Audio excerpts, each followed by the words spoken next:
Hello, Simon Kids subscribers. My name is James Ponti, and I am the author of City Spies.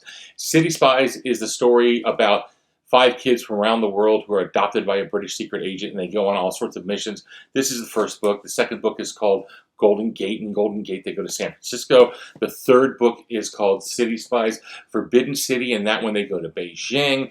And the newest book is called City Spies, City of the Dead. A lot of it takes place in Egypt, and it also takes place in London.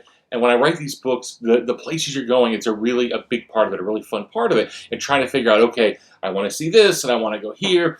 And, and because I write spy stories, I'm always trying to figure out how do you break into places? How do you rob things? Because I need the crime or the mystery for the people to do. And so I started thinking, a really fun thing might be if it started off in London. In London at the British Museum is a museum that I love and has all these great ancient Egyptian artifacts. And I thought, well, they could be going and they have to break into the London Museum. And I thought, well, how would you do that? How would you break into it? And I had the idea that, you would want to do it on what's called Bonfire Day or Guy Fawkes Day, which is a big celebration all throughout England and Scotland, all the United Kingdom. And it is they celebrate this event with giant bonfires and fireworks shows. So it's really loud.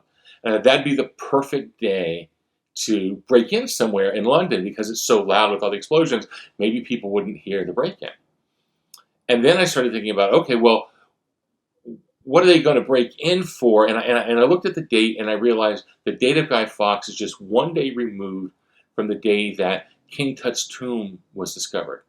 And I thought, if I combine these two things, Guy Fawkes and King Tut, maybe I can make a mystery in there. And not Guy Fawkes per se, because that's a whole different story that they're celebrating there.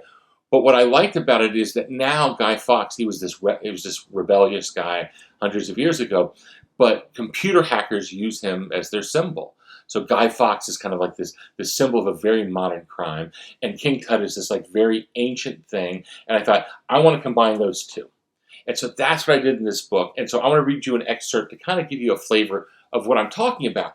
And what I'm going to do is, instead of just reading a chapter, I am going to read you the prologue, which is really short, and then the beginning of the next chapter, so you can see this jump from old to new, and hopefully it's something you like. So the prologue is called Howard and Hussein. Valley of the Kings near Luxor, Egypt, November 4th, 1922. The 12-year-old boy slowly rode a donkey into the desolate Egyptian landscape known as the Valley of the Kings. He had bare feet and wore a white headscarf and a tattered linen tunic called a jalabiya. His name was Hussein, but to the workers toiling in the desert sun, he was simply Al-Saka, or water boy. Twice a day he filled 2 large clay jars with water from a well, loaded them into a harness strapped across the donkey's back, and took them to the excavation site where crews were searching for the elusive tomb of a pharaoh named Tutankhamun. King Tut's final resting place had sat hidden and undisturbed for more than 3,000 years. So long that many experts believed it was only a legend. The heat was already stifling when Hussein reached the site at just past 10. Because the jars had rounded bottoms, he had to scoop out some sand for them to stand upright. And as he did, he felt a smooth stone just beneath the surface. He dug to reveal a step leading down into the ground. Fittingly, the tomb of Egypt's boy king had been discovered by an Egyptian boy. Hussein excitedly rushed to tell Howard Carter, the British archaeologist in charge of the excavation. Workers began clearing the area, and by the end of the next day, they'd uncovered a stairwell carved directly into the bedrock. At the bottom, a doorway had been plastered shut and marked with the hieroglyphic seal of the jackal Anubis above 9 captives. Carter beamed, his eyes wide with amazement as he ran his fingers across it. It was the symbol of the royal necropolis, Egypt's ancient City of the Dead. Chapter 1, British Museum. London, England, present day. On a slate-gray November day, 100 years after the discovery of Tutankhamun's tomb, a group of 5 young people converged in a part of London known as Bloomsbury. Like Howard Carter, they were looking to recover treasures of Egyptian antiquity. Except they weren't going to dig a tunnel in the desert. They were going to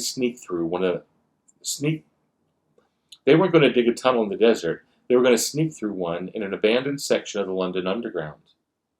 And the artifacts they sought weren't some concealed in some long-forgotten tomb. They are on display at one of the world's busiest museums. This was no excavation. It was a heist. "Testing comms 1, 2, 3, Kat said into the microphone hidden in the red remembrance poppy pinned to her lapel. "Can everybody hear me?" "Loud and clear," said Paris. "Perfectly," answered Rio. "All good on my end," Brooklyn replied. There was a pause as they waited for the final voice to check in. "Sydney, are you not responding because you can't hear me?" Kat asked. "Or is it because you're still pouting?"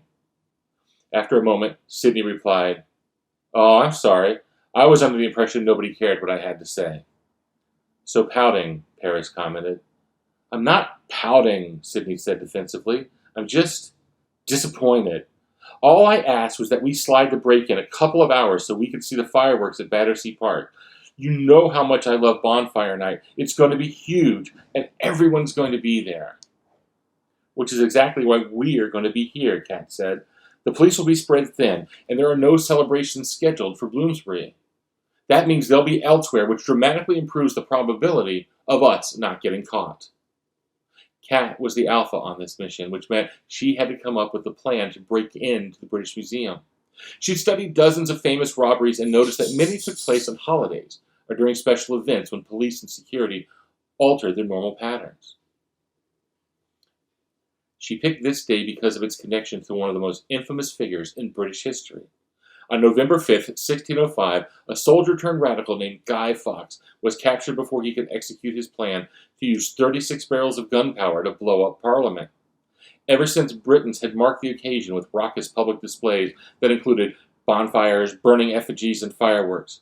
For Sydney, a born rebel who loved making things go boom, it was as if Bonfire Night had been created specifically with her in mind. And here she was in London, so close to some of the biggest celebrations in the country, yet she was going to miss out. "Just tell me this," Kat said. "Are you good to go with the mission, or is this going to be a problem?"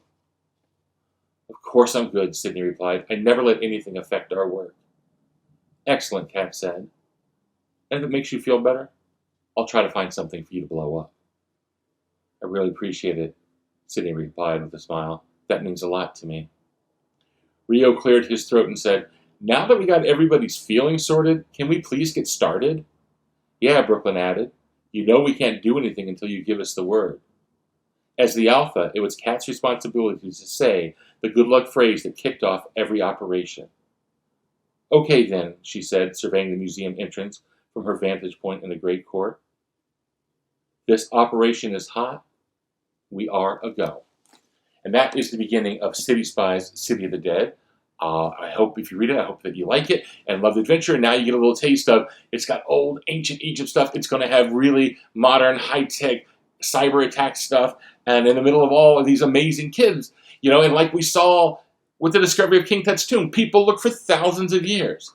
But it was discovered by a kid, not by an archaeologist. And we all know that in reality, kids can do amazing things, even if people overlook them most of the time. Have a great day, and happy reading.